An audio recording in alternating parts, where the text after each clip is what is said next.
దబ్బకాయ తీపి నిల్వ పచ్చడి కోసం దబ్బకాయలు, రాళ్ళ ఉప్పు, కారం, నూనె, పచ్చిమిరపకాయలు, కరివేపాకు, పసుపు, టీ స్పూన్ ఆవాలు, హాఫ్ టీ స్పూన్ మెంతులు తీసుకోవాలి.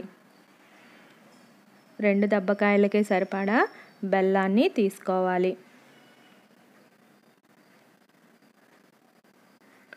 ఇప్పుడు బెల్లాన్ని చిన్న చిన్న ముక్కల కింద చేసుకోవాలి.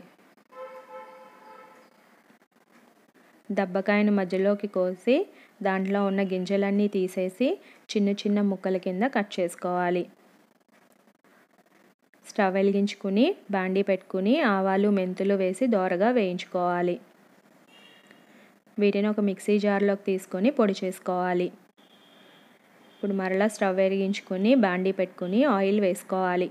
ఆయిల్ వేడెక్కిన తర్వాత దబ్బకాయ ముక్కలు, పచ్చిమిర్చి, కరివేపాకు వేసి బాగా కలుపుకోవాలి. మూత పెట్టి 10 నుంచి 15 నిమిషాల పాటు ఉడకనివ్వాలి. మధ్య మధ్యలో ఒక్కొక్కసారి కలుపుతూ ఉండాలి.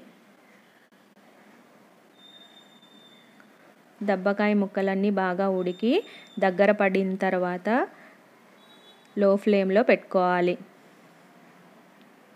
ఇలా దగ్గర పడిన తర్వాత పసుపు, కారం,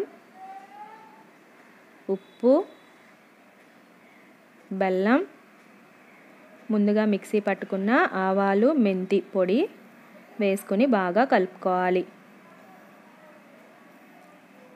ఇలా కలుపుకున్న తర్వాత 10 నుంచి 15 నిమిషాల పాటు మరలా దాన్ని ఉడకనివ్వాలి.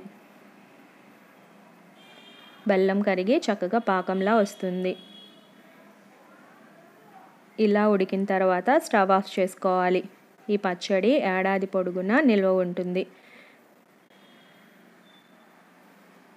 లైక్ చేయండి, షేర్ చేయండి, సబ్స్క్రైబ్ చేయండి. Thank you.